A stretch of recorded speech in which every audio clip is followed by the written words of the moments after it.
recettes extrêmement rapides pour l'apéritif. Alors ce sont 2 recettes que je fais assez régulièrement parce qu'il y a ces 2 recettes sont en grand succès chez moi et souvent quand je reçois les enfants c'est la première chose qu'ils me demandent. Donc on va faire ensemble des mini cheesecakes au saumon fumé et puis des mini cannelés chorizo comté. Voilà. Donc pour faire ces recettes, on va avoir besoin d'un robot. Donc ici chez moi c'est le iCooking.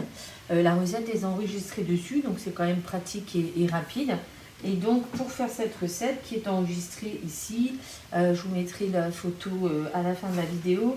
Donc il nous faut du citron, donc le jus d'un citron, il nous faut 2 œufs qui sont ici, il nous faut un boursin, du boursin à les fines herbes, un peu ce style là, vous voyez là c'est du Madame Louis. De la ciboulette, donc ici c'est la ciboulette séchée du jardin, du poivre, du piment, de la ricotta, du saumon fumé et des biscuits tucs avec du beurre. Donc on va commencer tout de suite la recette. Pour faire cette recette, j'ai préparé 2 moules. Donc celui-là, petit ovale. Et puis ici, on va utiliser aussi le nouveau moule feuille. Ça permettra d'avoir deux formes de bouchées différentes. Ça égaye un peu le plateau apéro. Donc on va mettre 60 g de biscuits tucs. Voilà. On vous rappelle que le iCooking pèse, hein, donc j'ai qu'à mettre les ingrédients.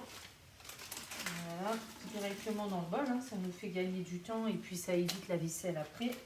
Donc 35, il faut en entamer un deuxième.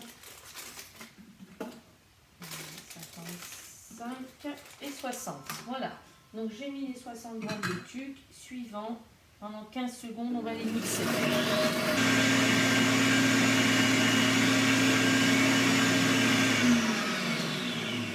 Voilà, 15 secondes, hop, c'est mixé. On va mettre 50 g de beurre. Donc c'est des petites portions de 10 g. Donc on en met 5. Tout simplement. En plus, ils sont déjà en petits morceaux, c'est quand même pratique. Et là, c'est du beurre salé. Voilà. Donc le plus long étant d'ouvrier. Hop, chaque petite portion. Donc 5. Encore 2. Et puis après, on va mélanger le beurre avec les biscuits et cette petite préparation qu'on va obtenir, on va venir la tasser dans le fond des empreintes qu'on aura choisies.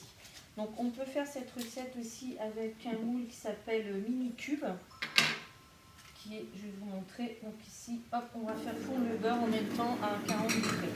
Donc c'est une recette qu'on peut faire dans une empreinte qui est aussi mini cube. Les mini lingots aussi on peut faire et les mini cylindres si vous avez ce genre de petite empreinte. Pour faire cette recette, il faut que les empreintes soient, vous voyez qu'elles n'ont pas de forme particulière dans le fond, comme par exemple celle-ci. Voilà, vous ne pourrez pas faire les mini cheesecakes dans les tourbillons, tout simplement parce que la base biscuit et beurre, elle vient se tasser au fond du moule. Voilà, donc je vous montre le résultat. On obtient, oh ça brûle, même à 40, vous voyez comme on a de l'induction, il faut faire attention. Donc ici on a un petit mélange biscuit tuc mixé avec le beurre qui a été donc fondu à 40 degrés, hein, parce que le but ce n'étant pas de le brûler. Et on a mis ça pendant 1 minute. Donc quand je vous dis express, c'est express. Hein. Donc ici, on va laisser ça un peu de côté. On va venir répartir. Je vais commencer par ces petites empreintes ovales là, que j'aime bien. Je les trouve originales. En plus, actuellement, elles sont en promotion sur la e-boutique. Elles sont par 5 x 4, 20. Voilà. Donc là, on va avoir 20 bouchées. Je pense que j'aurai trop de préparation et de biscuits. C'est pour ça que j'ai préparé l'empreinte feuille. Donc vous voyez, on répartit hein, tout simplement. Et puis, on va venir ensuite tasser. Alors, avec les mains, hein, on se lave bien les mains et on tasse avec les mains. On va gagner du temps. Et puis, une fois que j'aurai tassé tout ça dans mes empreintes, je vais aller le mettre au frais. En attendant de faire le cheesecake en lui-même. Voilà, donc pour tasser, hop, on prend les mains, les doigts, les mains c'est un peu grand. Et puis on vient tasser ici, vous voyez, c'est pas très long non plus. Hein, quand il n'y en a pas assez dans l'huile, hop, on prend à celle d'à côté. Si on estime qu'il y en a trop. Voilà. donc avec les mains propres. Hein. Voilà. Ça va vite, hein. Le reste de biscuit, je vais le mettre en dessous, hein, dans l'empreinte feuille. Voilà, ici on a trop, je vais en mettre ici.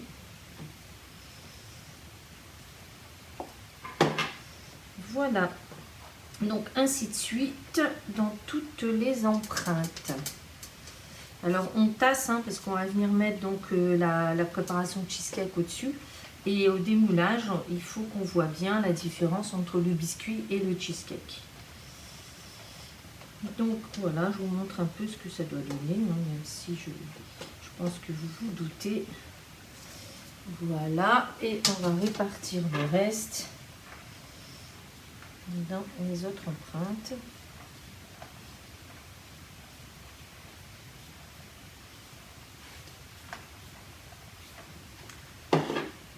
J'en garde un peu parce que si on n'a pas assez, hop, il faut que j'en ai sous la main. Et ici, on aura un cheesecake qui aura la forme d'une petite pétale. Voilà. Ça va être très original aussi. Donc le cheesecake, c'est un petit apéritif qu'on peut faire, bien sûr, tout au long de l'année. Hein. On ne va pas attendre les fêtes pour manger du saumon fumé. Ça, c'était dans le temps. Quand c'était très cher, maintenant, c'est un peu plus abordable. Voilà, donc c'est ça, tout ça, je vais aller le mettre au frais. Et je vais préparer la garniture maintenant. On met au frais pour que le beurre affermisse. Comme ça, la préparation, elle ne va pas venir se mélanger en fait. Voilà, essayez de faire un beau bord. Ça, je vais l'enlever. Il n'y en a pas assez. Voilà, vous faites comme ça, hein. Vous venez récupérer, hop, vous mettez à côté, voilà. Donc ça, je vais le mettre au réfrigérateur. Voilà, donc nos fonds de cheesecake, là, de biscuits tuc avec le beurre, c'est bien refroidi. Donc on va pouvoir finir la recette.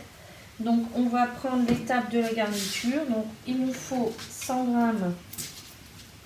de saumon fumé, d'accord. Donc on met directement dans le bol, hein. De toute façon ici on va mettre tous les ingrédients et le high cooking va tout mixer. Donc 100 g. Ici c'est une barquette, je pense, de 100 g. Donc après, si on n'a pas tout à fait 100 g, ce n'est pas très grave. Moi il y en a 90, donc ça ira très bien. C'est écrit 120, il y a 90. On va mettre 70 g de fromage ail et fines herbes. Donc moi je mets le fromage que j'avais fait maison, qui est très fort. Donc là, 70 g. Je vais tout mettre, hein. Je mettrai moins de ricotta, c'est tout. Donc ça c'est du fromage fait maison que j'avais mis sous vide. Voilà. Ensuite, on va mettre un ricotta, donc en promo. Donc à faire, de toute façon en plus elle va cuire. Donc on va en mettre moins comme j'ai mis un peu plus de fromage.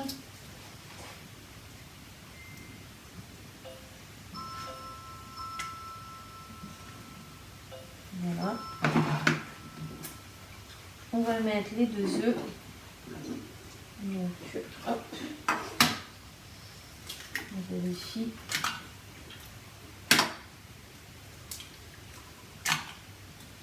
On va mettre le jus d'un citron. Donc ici, moi j'utilise le presse-agrumes. Donc c'est du citron, de demi-citron que je mets dans mon presse-agrumes. Voilà. Bien embrassé. Ensuite, on va mettre une cuillère à soupe de ciboulette. Alors la ciboulette, voilà, je vais aller chercher. C'est la ciboulette du jardin que j'ai séchée.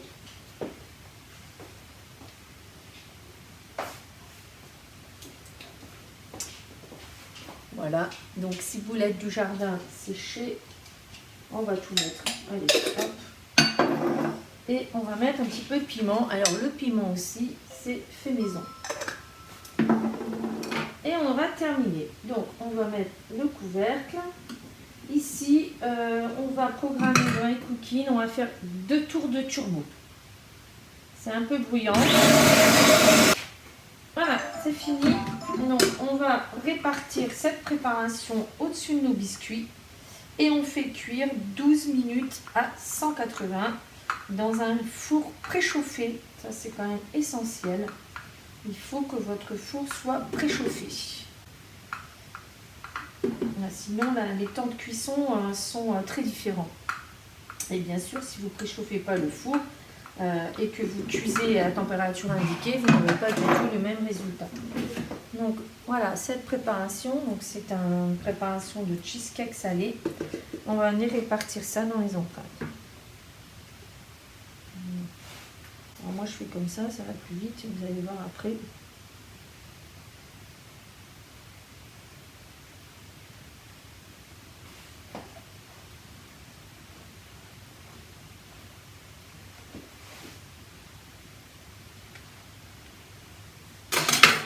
Là où vous estimez qu'il n'y en a pas assez, vous en rajoutez. Et on va remplir celle-là aussi.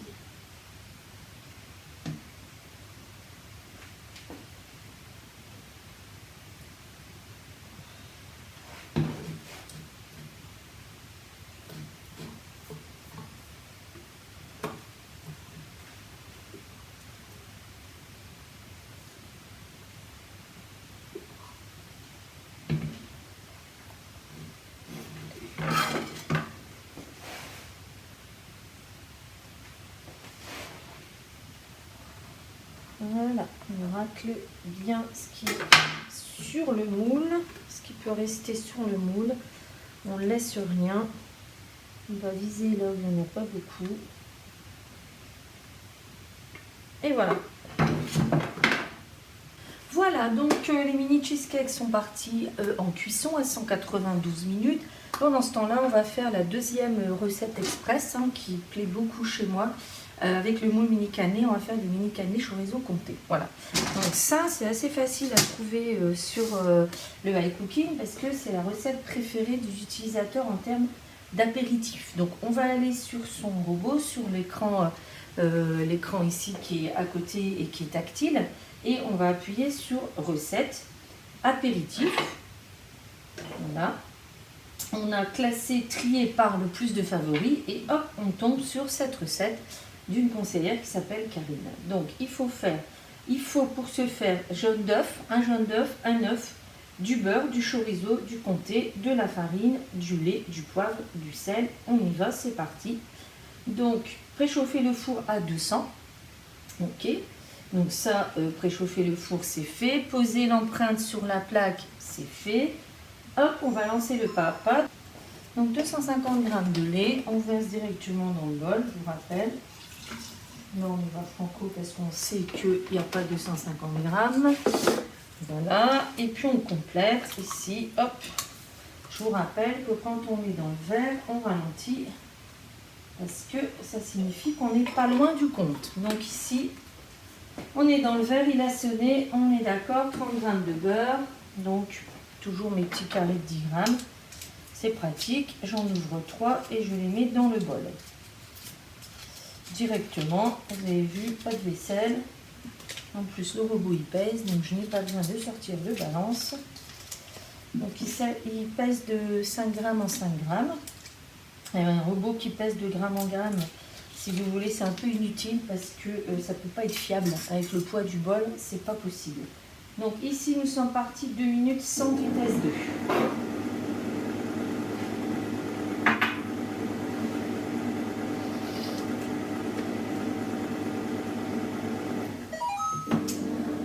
Voilà, donc notre lait et notre beurre sont chauds, donc le beurre est fondu dans le lait, c'est ce qu'on demande, et on va venir verser ça dans le pichet, parce que cette préparation, on va les réintroduire pendant la deuxième partie de la recette.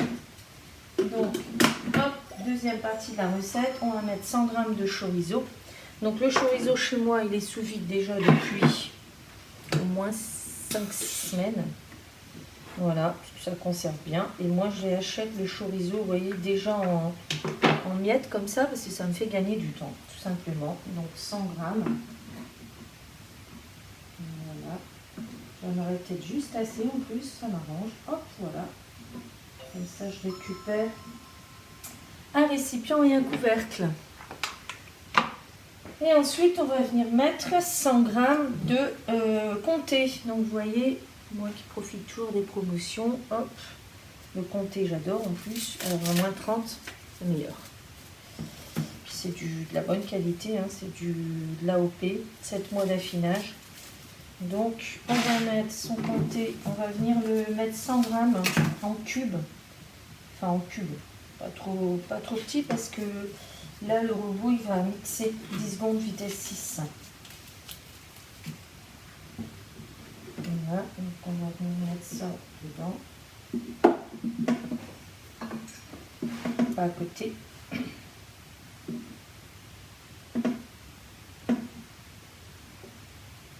Hop, donc 10 grammes. Voilà, donc ici, j'ai mis le comté, j'ai mis le chorizo. Je vais pouvoir valider l'étape.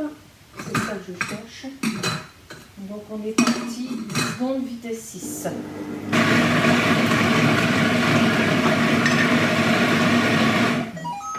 Voilà, donc on va ajouter un œuf. Donc l'œuf, je vous rappelle, on le casse dans le couvercle. Hein. Ensuite, on va ajouter un jaune. Donc là, j'ai préparé mon séparateur d'œufs. On va venir casser l'œuf ici, dedans, et il va me récupérer le blanc pour en faire une autre recette. Hein. Mais en ce moment, moi je suis sur les décorations de Noël, donc à fond les meringues. On va mettre 50 g de farine. Voilà, avec une petite dosette. Donc 50 g de farine. Hop, attention, voilà. On va venir mettre une pincée de sel.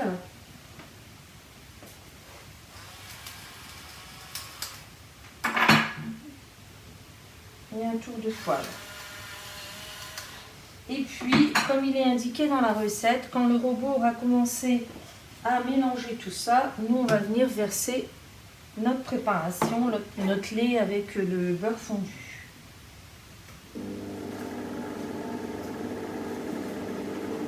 Alors avec le pichet ici, parce que vous voyez le pichet il a un bec qui va hop directement ici. Donc c'est mieux, surtout quand c'est des petites empreintes, vous allez voir, je vais l'utiliser après pour remplir nos empreintes médicaments. Là on a fini la recette. On va venir mettre ça dans les empreintes. Et puis on va faire cuire, c'est 25 minutes à 200.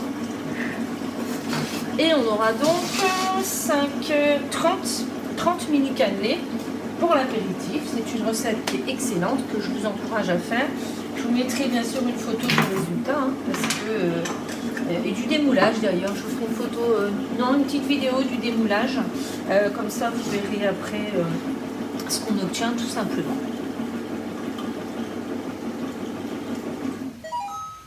Voilà, donc ça, je vous rappelle, hop, j'ai été trop vite, je vais verser ça dans le pichet parce que ça va me permettre de remplir mes empreintes plus vite.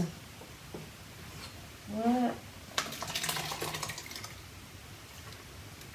Et pour nettoyer le bol, je vais prendre l'option, une recette de nettoyage qui va me permettre de pouvoir utiliser le bol tout de suite après pour faire une autre recette. Tout simplement. Voilà, donc ça, on va venir répartir dans les empreintes. Alors, hop, vous voyez. On le met aux 2 tiers parce que c'est une pâte qui ça va gonfler à la cuisson. Donc, quand on est pressé comme moi, on fait comme ça. Vous allez voir après, avec ce genre de moule, on va pouvoir, hop.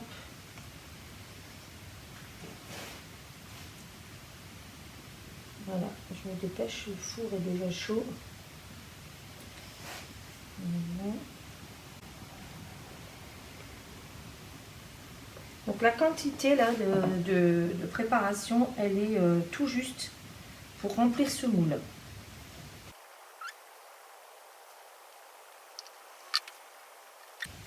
Et puis pour bien, hop, je vais prendre cette petite spatule coudée que vous êtes habitués à voir dans mes vidéos parce que je l'utilise à chaque fois. Elle est très pratique. Voilà. Donc quand il y a trop de préparation dans l'une, et ben hop, comme tout à l'heure, je la mets dans l'autre. Il n'y a rien de compliqué. On va essayer d'avoir la même taille de mini cannelé pour présenter à la table, c'est plus joli. Voilà. Et donc là, la recette est terminée. On va faire cuire ça pendant 20 minutes, je crois, ou 25 minutes. 25 minutes à 200. Voilà, à tout à l'heure pour le démoulage. Voilà, les mini cannelés sont cuits et ils sont refroidis. Donc on va procéder ensemble au démoulage. Donc le démoulage, c'est simple. Vous poussez. Vous pouvez même laisser l'empreinte sortie parce que ça va faciliter le nettoyage.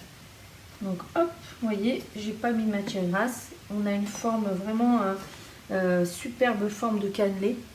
Donc ça, vous pouvez préparer d'avance, même congeler si vous voulez.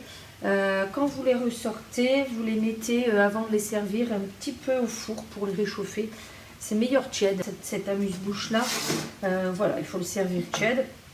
Et puis vous voyez, ils sont quand même drôlement jolis. Puis surtout, j'ai mon cannelé entier. Donc c'est quand même pratique pour démouler parce que vous poussez. Hop là. Donc ici, on a 30 mini cannelés chorizo comté. C'est super bon. C'est vraiment une recette extrêmement facile. C'est d'ailleurs la recette préférée des utilisateurs du high cooking. Donc c'est quand même une preuve que ça doit être très très bon. Donc je vous encourage à essayer cette recette. Si vous n'avez pas le moule à mini cannelé, vous pouvez cuire ça dans un autre moule, mais cuisez ça dans un moule de bonne qualité pour pouvoir les démouler facilement. Donc à faire, ce serait dommage que le petit four reste dans le moule. Voilà, donc ça, moi je vais mettre ça au frais pour servir ça demain à l'apéritif. Et puis par la suite, je vous montre aussi les mini cheesecakes. Voilà, les mini cheesecakes sont cuits et refroidis. On va donc les démouler. Vous voyez, hop, tout simplement, avec un moule qui démarre, tout va beaucoup mieux. Tout va mieux. Donc, hop, on démoule, tout simplement. Vous voyez, hop, je retourne. Donc, on voit bien, vous voyez, la partie cheesecake et la partie biscuit. Une fois qu'on aura démoulé, et ben, on va venir garnir. Voilà. Un peu de biscuit. Donc ça, c'est ceux qui ont une forme ovale. Ça, c'est ceux qui ont une forme de pétale. Voilà, on peut intercaler comme ça pour faire un beau plateau. Et au niveau du décor, vous allez voir, ça va aller vite. On va mettre un petit dé de saumon fumé. Donc vous voyez, pour démouler, c'est simple. On retourne. On essaye de faire du joli sur le plateau. Hop, on intercale une feuille en ovale. Voilà. Je vous ferai une photo du rendu. Voilà. On met au milieu. Comme ça. Donc là, je pense qu'au niveau démoulage, on a rarement vu aussi simple. Donc ce moule-feuille, lui, il est disponible tout le temps sur la boutique. C'est un moule avec lequel vous pouvez faire tout ce qui est amuse-bouche, mais aussi tout ce qui est dessert, café gourmand et petites pâtes de fruits, etc., etc. Donc au niveau décor, je prends des petits dés de saumon. Si on arrive à ouvrir, c'est mieux. On va venir poser un petit morceau de saumon sur chaque et un petit peu de... Voilà, ça c'est de la ciboulette déshydratée. Voilà, et ainsi de suite. Un petit dé de saumon. Pas besoin d'acheter des tranches. En dé, c'est moins cher. Un petit dé. Quand c'est trop gros, on remet là. Un petit dé de saumon. Donc ça, voilà. Ça nous fait un bel apéritif. Ça coûte pas très cher. J'espère que ces deux petites recettes vous ont plu, que vous prendrez plaisir à les refaire. Donc je vous mets bien sûr à la fin de la vidéo, comme toujours, la recette, les moules qu'on a utilisés, les accessoires, l'adresse de la e-boutique, mon nom, mon prénom. Si vous voulez commander ces articles sur la e-boutique, vous pouvez mettre mon nom comme conseillère, parce que ça me permet quand même de continuer là, à animer ma petite chaîne, à vous faire des petites vidéos rapides comme ça, qui vont vous donner envie de faire, et puis aussi vous donner des idées. Voilà, et bien écoutez, on se retrouve très bientôt. À bientôt, bye bye.